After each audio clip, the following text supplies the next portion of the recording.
7th time on building the Exocet. I'm getting to the end. On building the Exocet, I'm finally starting the engine building series.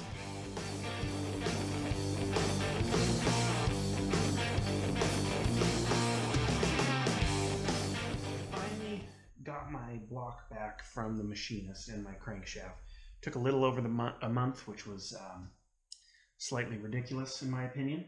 But finally got it back all hot tanked and had the crank polished. I'm going to split this video series up into several different segments, as it's going to be quite a process. Probably take me about a month or so to do. So I'm not going to give any real specifics on the engine building as far as, clearance values and things like that. Just kind of show an overview of me putting together the engine. There's a few things that I'm doing besides just building the engine block. One of those is going to be painting the block and painting the head. And when I do the head removal and cleaning, I'm going to actually be cleaning the head myself and then lapping the valves, as well as cleaning out the HLAs and reassembling those. So anyways, there's going to be a lot of different parts to this video series. First one here, I'm basically going to show you, I have my block here back from the machinist out of the hot tank. Nothing crazy here, came very clean, stripped all the factory paint off. It's not black and oily and nasty like it was before. I still do have a little bit of gasket material cleanup that I need to do on the top for the head gasket and on the bottom for the oil pan gasket. I also am going to be completely degreasing and painting this.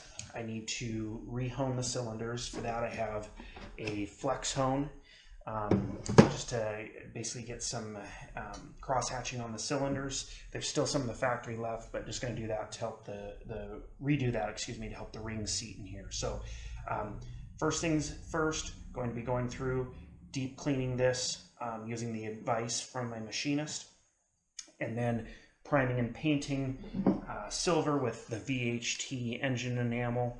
In previous videos I started using the POR 15 product, but the aluminum color did not work real well, so I've switched over to this VHT engine enamel. Hopefully that holds up as good as the POR 15 product is supposed to.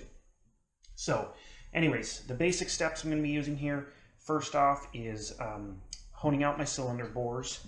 That is the first step. The block is cleaned, but it is not in a final clean state. The hot tanking basically gets all the oil and gunk and a lot of the gasket material and things like that out of the cast iron and off of the mating surfaces, but it still does need to be actually cleaned before you do any painting or any type of engine assembly. So first step is we're going to be going through and using a paint thinner with a solvent gun and an air compressor, and cleaning out all the oil galleys, all the surfaces of the block.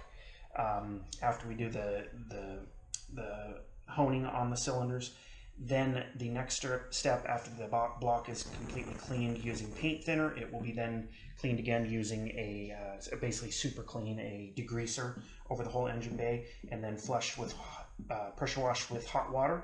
And after that it will be blown dry, and I'm going to go ahead and bake it in the oven for a little bit. So anyways, we'll get to it. The part you want to do is you need to get your block up on your engine stand. Here I have the Harbor Freight 750-pound engine stand. The one issue with this engine stand is when the oil pan is not mounted, you can only get 3 bolts into the block. Basically these 2 up here, the top one's by the head gasket, and you can't see it, but down on this corner, basically the opposite side, this position here. This one, there is no room for adjustability to get this into that mounting point. So that's one inefficiency, but the Miata block is obviously extremely small and light, and really doesn't seem to have any problems just using 3 bolts. So once you get it all mounted up on your stand and ready to go, then it's a lot easier for your cleaning and working, as you can just rotate the block around to any position that you need to. So now we're going to start honing out the cylinders with the flex hone. It's recommended to use a 500 to 800 RPM drill. Be sure to oil your cylinders down with some cutting oil or motor oil as a cutting oil for the flex hone brush. So basically you want to move very quickly. Your goal is you want to get a 45-degree crosshatch pattern. So you don't want to go slow so there's no angle to the honing. You want it to have a 45-degree in each direction cutting action. So before you insert it into the bore, you want to have the machine turning. You don't want to create scratches just from the balls themselves rubbing against the bore. You want to go in at speed.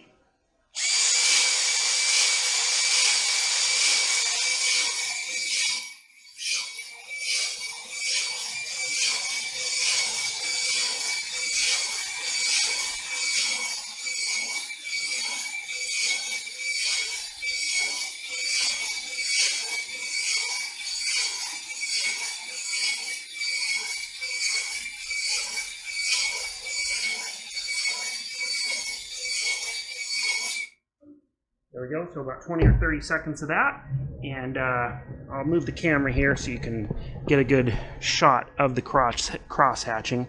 Now it's still dusty in there, but you can see that angle. I don't know if you can or not on the camera. You can see the angle this way and the angle that way. Let me rub some of the debris away here. If I had a light, it might be a little easier to see. Let's head over to this cylinder here. See if you can see that cross hatching there in the light. Now that I got some light on me, now you can see the cross hatching better in those cylinder bores. So got pretty close to that 45-degree angle there, I would say. And as you can see from my towel here, there is a small but decent amount of material removed from the cylinder walls.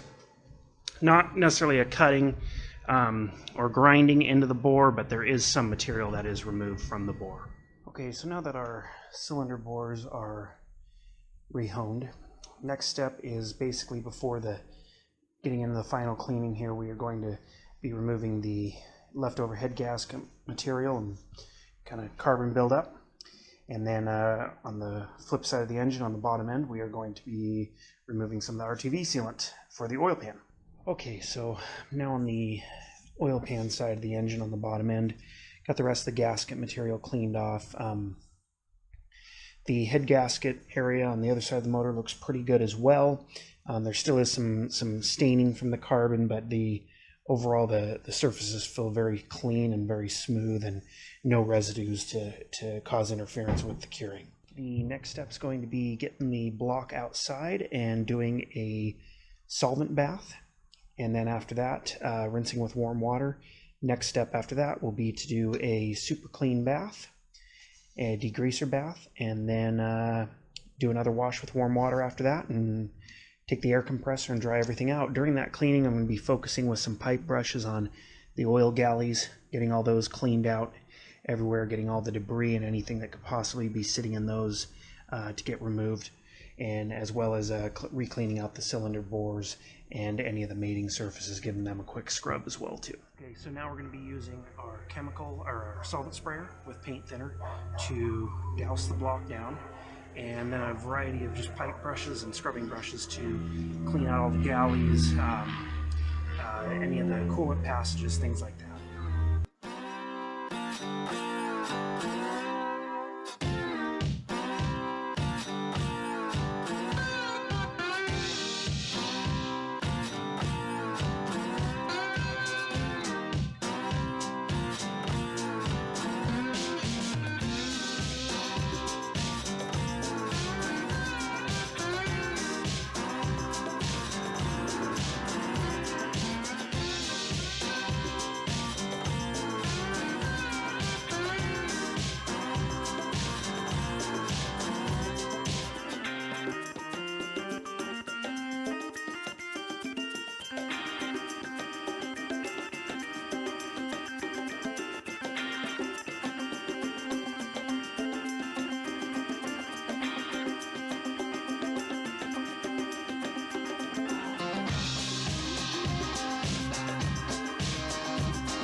have my pressure washer hooked up to my hot water heater, and I'm going to basically rinse all the paint thinner off the block.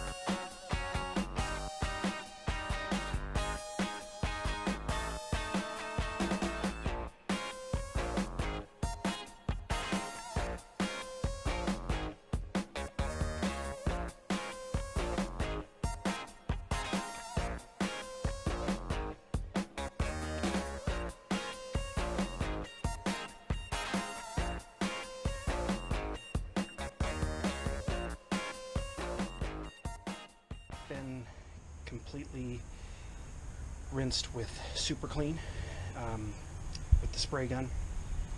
Scrubbed that down, gonna let it sit a few minutes, then I'm gonna come back and pressure wash the block and all the oil galleys and coolant passages as well.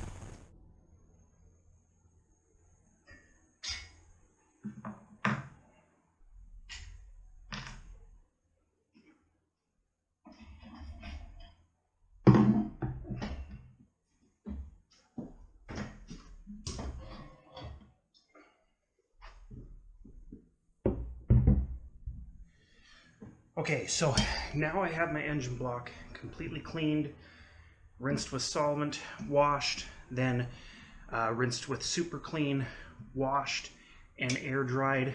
It's about as clean as I could ever want. Made sure to get through the oil galley here, as well as through the oil passages between the oil squirters and the oil galley, as well as, I can't remember, there's one other passage that I also cleaned. All the water passages also were cleaned out very well. Now, just to make sure, inside these water passages around the cylinder walls and in the oil galleys, that I got all the water out so there's no rusting issues in there. The major concern right now is flash rust. That's my major concern. My machinist informed me it's going to happen. Your cylinder walls, some of your bearing surfaces are going to get some flash rust, but rubbing some Marvel Mystery Oil in there will remove it and protect it during assembly. So right now I got to get the mount off for the engine stand, and then I'm lucky enough that I have an oven in my garage for powder coating. Then I'm going to drop this in my oven at 225 degrees for probably about 30 to 45 minutes just to bake everything out. Any leftover grease or oils will also melt away, and yeah, hopefully that will do the trick and we'll have a block ready for painting.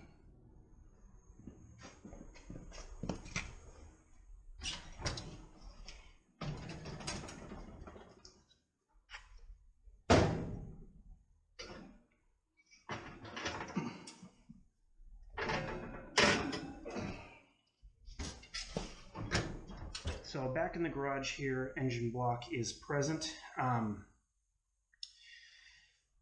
would say it's very clean. There's a little more flash rust on the cast iron than I wanted, but unfortunately seems to be the case a lot of times with cast iron in my experience. So basically I got it to the point now where I'm going to start masking and painting the block. Like I said at the beginning of the video, this was going to be a video on the painting. I'm actually going to go ahead and do a second video on the painting since this one's going to be getting kind of long. But basically this is what you get here after completely cleaning your block. My machinist, his quote was, "It needs to be so clean you can eat off of it." And he said, "I'm not just saying that, that is literally." And honestly, I can say it is that clean. I would, if there was food on it, I would not hesitate to take a bite. So hopefully I did it good enough. Everything's as clean as I can get it. And next video, I will go into the painting and masking of the block. Thanks for watching, guys.